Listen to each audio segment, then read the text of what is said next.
Ok.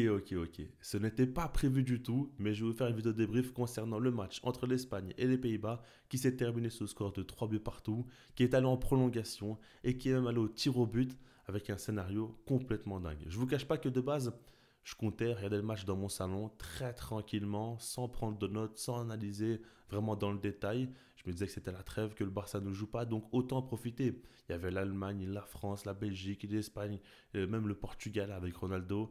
Il y avait pas mal de choses à regarder et donc je voulais me détendre. Mais quand je vois Lamine Yamal faire tout ce qu'il a fait dans ce match, Pedri, etc., le scénario, bah, j'ai envie d'en parler, j'ai envie de partager ça avec vous. Alors déjà, ce que j'aimerais dire, c'est que la vidéo sera déstructurée par rapport à tout ça, vu que je n'ai pas préparé de base la vidéo, mais ne vous inquiétez pas, on va parler du plus important et on va commencer surtout par le dossier Lamine Yamal. Il s'est passé beaucoup de choses avant, pendant et déjà après ce match, même s'il vient à peine de se terminer, vous avez compris ce que je veux dire. Alors déjà avant le match, il avait fait une story où il avait mis qu'il est en mission. Et ça, il avait déjà fait face à la France lors de l'Euro. Et c'était pour dire qu'il était prêt à faire un grand match. Et juste après, il avait mis le but le plus important de sa carrière, tout simplement. Et là, cette fois-ci, il a encore fait la même story pour faire comprendre qu'il veut qualifier l'Espagne dans ce match-là. Maintenant, ce n'est pas non plus un match d'Euro, de Ligue des Champions, un match extrêmement important, mais il a voulu tout simplement mettre cette story-là et faire comprendre que ce match-là lui tient à cœur. Quand on regarde en soi, dans le contenu du début jusqu'à la fin, dans les 120 minutes qu'il a joué, ce n'est pas non plus un match parfait. Très loin de là. Il a eu beaucoup de déchets, il n'a pas non plus touché énormément de ballons, ça il faut se le dire. Maintenant, il y a quelques moments où il a proposé des dribbles magnifiques, où il a fait de fortes différences en un contre un, comme il sait le faire. Maintenant, comme j'ai l'habitude aussi de répéter, Lamine Yamal, il ne faut pas le comparer aux autres joueurs. Il ne faut pas le comparer aux autres ailiers ou même aux autres joueurs de son poste, ce que vous voulez. Il faut le comparer à l'échelle la minimale, tout simplement. Et par rapport à ce qu'il peut nous proposer, ce n'est pas du tout un match mémorable. Il a déjà fait largement mieux que ça. Et puis techniquement, dans la prise de décision, notamment au niveau de la passe, pas mal de fois il s'est raté. Dans le dribble, c'était très intéressant, mais à la passe, même dans la prise de décision, ce n'était pas toujours top par rapport à ce qu'il a proposé. Mais, la Yamal dans les grands matchs, ou dans les matchs importants en tout cas, il faut toujours faire attention à ce petit parce qu'il va mettre un but assez dingue. Et ce but-là, il ne le met pas n'importe quand, il le met en prolongation, alors que les Pays-Bas sont revenus dans le match. C'était 2-2 à ce moment-là. Il va mettre le but du 3-2. Et quand on regarde, quel but! Dan Hussein qui va envoyer un long ballon. Et Lamine Yamal, il va faire un contrôle de son extérieur du pied gauche. On voit qu'il aime beaucoup cette partie-là de son pied. Il fait donc le contrôle pied gauche, ensuite crochet pied gauche, frappe pied gauche. Il fait un enchaînement en 3 temps sur son pied gauche et il va marquer donc en logeant le ballon dans le petit filet. C'est magnifique. C'est un super but hyper important face aux Pays-Bas dans les prolongations et normalement tu qualifies ton pays. Sauf qu'après, les Pays-Bas obtiennent un penalty, Xavi Simons va le transformer et ça va aller jusqu'au tir au but. Mais dans l'idée, vous comprenez bien que lui, il a fait la part de son boulot et il n'a rien à se reprocher parce qu'il a mis le but le plus important normalement. Après, bon, défensivement, l'Espagne a été quand même assez fébrile dans ce match-là, malheureusement, et pas assez clinique devant. Donc au final, ils finissent par le payer et ça va jusqu'au tir au but.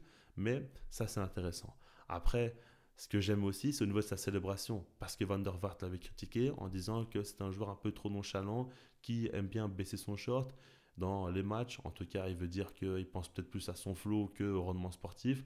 Et c'est un joueur qui ne fait pas assez de repli défensif pour son équipe, qui est un petit peu trop nonchalant dans l'idée globale. Quand il célèbre son but, il va baisser un petit peu son short aussi et lancer une pique tout de suite. Ça me rappelle aussi ce que Rabiot avait dit sur la Yamal. Face à la France, il avait dit qu'il était en mission et puis directement après, lors de sa célébration, il a fait le petit signe pour dire allez, parle maintenant à Adrien Rabiot. Et là, cette fois-ci, face à Van der Vaart, il lui fait comprendre. Il avait prévenu sur Instagram en même temps qu'il est en mission. Il marque ce but et après, lors de sa célébration, il lance une pique. Ça, c'est la spéciale Lamine Yamal. Il l'a déjà fait une fois, il le fait une seconde fois. Et j'ai l'impression que quand il joue pour l'Espagne, il est très méchant, ce petit, très vilain.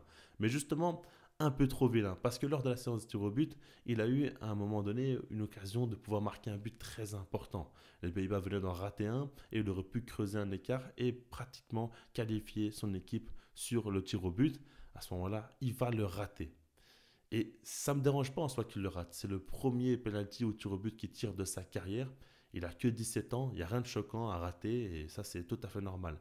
Maintenant, moi ce qui me dérange c'est qu'il était beaucoup trop nonchalant. Alors peut-être que il a stressé et qu'il a montré ça de par sa nonchalance, ou peut-être qu'il a trop voulu en faire. Je ne sais pas réellement quelle est l'explication, mais en tout cas, quand on voit qu'il met aucune puissance, même sa démarche avant de tirer, etc., personnellement, je trouve pas ça normal. Et ça me dérange. On voit que ce petit-là, il est un petit peu insouciant. On peut dire qu'il a de la folie en lui et qu'il ne prend pas les choses au sérieux. C'est une de ses plus grandes forces. Mais on voit aussi que des fois, il est un peu trop nonchalant et ça lui porte préjudice. Et là, on l'a vu lors de la tir au but. C'est un match là, franchement, où on voit des fortes qualités chez la Yamal et des petits défauts, des marges de progression pour la suite. On voit d'un côté qu'il peut mettre des buts clutch exceptionnels, que lorsque son équipe a le plus besoin de lui, il répond toujours présent avec le Barça ou avec l'Espagne. Mais on voit aussi que des fois, peut-être qu'il veut un peu trop bien faire, faire trop beau pour les caméras ou je ne sais pas, mais en tout cas, ça c'est problématique. Ça c'est le petit hic. Après, heureusement, l'Espagne se qualifie et on ne va pas retenir cela. Pedri, lui, de son côté, il se pose pas de questions, il tire en pleine lucarne. Magnifique, magnifique. J'avais peur que Lamine et Pedri ratent, mais non, au final, c'est que Lamine qui rate. Et je pense que ça lui apprendra pour la suite. Et c'est ça qui va lui faire prendre en maturité. Quand on parle d'expérience, c'est justement vivre ce genre de difficulté-là où tu te rates pour pouvoir par la suite prendre les choses un peu plus au sérieux et progresser tout simplement.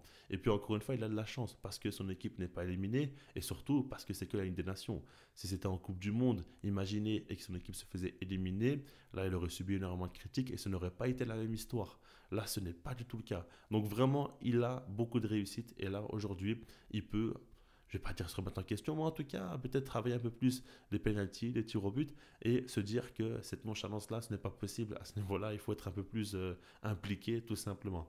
Mais en tout cas, par rapport à la minimale, évidemment, je retiens énormément de positif. Le but qu'il met, c'est fou. Et puis, on voit, même dans son attitude, dans les prolongations, on le voit à chaque fois demander le ballon, lever la main, vouloir à tout prix avoir le ballon, alors que dans ce genre de situation, dans ce genre de match-là, souvent les joueurs ne veulent pas avoir le ballon parce qu'ils brûlent au pied. Mais lui, ce n'est pas du tout le cas. Et ça, c'est magnifique. Maintenant, par rapport aux autres joueurs du Barça, Pedri fait une entrée magnifique. Directement, on voit que le gap technique entre lui et les autres est énorme. Mais vraiment, il a beaucoup de facilité. Comme je l'ai dit, il met le tir au but de la victoire finale de l'Espagne. Ça aussi, c'est bien pour sa confiance. Si jamais le Barça a une séance de tir au but à un moment donné, ah ben, il a su se prouver à lui-même qu'il peut réussir à très bien tirer. Si je ne me trompe pas, lors de la Coupe du Monde, il avait raté un penalty face au Maroc, mais je ne suis pas sûr. Dites-moi en commentaire si c'est bien le cas ou non. Mais en tout cas, cette fois-ci, il a bel et bien marqué. Ça, on l'a vu. Et puis de manière globale, très bon match. Dani Olmo, pas non plus un top match, mais j'ai trouvé assez intéressant. Encore une fois, comme d'habitude, très dynamique. Il a joué plus de 80 minutes, il a repris pas mal de rythme. C'est intéressant pour lui. Et après, de manière globale, Ferran Torres. Moi, ce qui me dérange quand même, c'est qu'au moment où l'Espagne menait 3-2 lors des prolongations, Ferran Torres, à un moment donné, il a une occasion de donner le ballon à Lamine Yamal qui est à droite, libre, il est tout seul. Et ben lui, il va préférer frapper et tirer à côté. S'il offre le ballon à Lamine Yamal, il y a au moins 80% de chances qu'il mette son doublé. Et là, il met tout le monde d'accord. Il plie totalement le match à ce moment-là. Mais ça n'a pas été le cas. Et Ferran Torres, on voit que des fois, quand il est trop en confiance, bah, c'est pas bien parce qu'il veut trop faire la différence par lui-même. Des fois, il exagère un petit peu, il pense pas aux autres, il oublie un peu tout. Il a des œillères et ça ne le réussit pas. C'est dommage parce que c'est un joueur vraiment qui progresse en ce moment, qui montre de très belles choses. Mais des fois, qu'est-ce qu'il est frustrant lui aussi. Et puis, par rapport à Nico Williams aussi, on sait qu'il y a beaucoup de rumeurs qui le lient au Barça. Moi, je n'ai pas changé d'avis. Et j'en reparlerai plus tard, mais en tout cas, Nico Williams au Barça, je dis oui tous les jours. Même si à Bilbao, il ne fait pas une grande saison, il state très peu, il n'y a pas de souci. Maintenant, c'est un joueur qui va accepter la rotation. Et puis surtout, il a une entente avec Lamine Yamal sur le terrain. C'est phénoménal. Il se trouve très très facilement à chaque fois. Et puis c'est un joueur qui provoque tout le temps dans le dribble, dans l'un contre un. Oui, à la finition, toujours il y a un petit problème, mais il peut encore progresser, évidemment. Et de manière globale, il arrive à bien s'incorporer au système de jeu de l'équipe.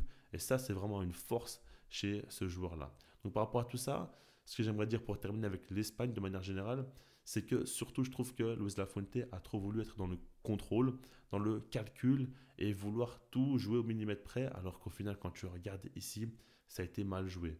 Déjà quand on regarde en soi, l'idée de se dire que dès que tu mènes au score, tu baisses en intensité, tu laisses le ballon à l'adversaire, tu joues en contre, c'est un petit peu minimaliste. Je pense que l'Espagne a de quoi être dominant, a de quoi tuer le match. Ils ont la qualité, ils ont les joueurs pour, mais ne le font pas. Ils se privent de cela et au final, ça leur porte préjudice. Et puis, ça, vraiment, c'est une mentalité que je n'apprécie pas. Je pense que l'Espagne peut faire encore beaucoup mieux que ce qu'ils ont fait. Certes, il y a des absents, tout le monde n'est pas présent, tout le monde n'est pas à 100%, ok, mais tout de même, il faut le préciser. Et puis du côté des Pays-Bas, Ronald Koeman, on le critique toujours, mais en tout cas, ce qui est sûr, c'est que son équipe, pour moi, elle est tout de même compétitive. On l'a vu, ils arrivent à revenir dans le match plusieurs fois, ils sont présents, il y a quand même des bons joueurs, hein. Moi, je trouve que même sur le banc, ils ont la qualité. Quand tu fais rentrer Xavi Simons, ça fait la différence et il l'a montré lors des tirs au but et même lors du match, dès qu'il est entré en cours de jeu, il a été très bon, très intéressant. Memphis Depay joue toujours au football, ça je ne savais pas.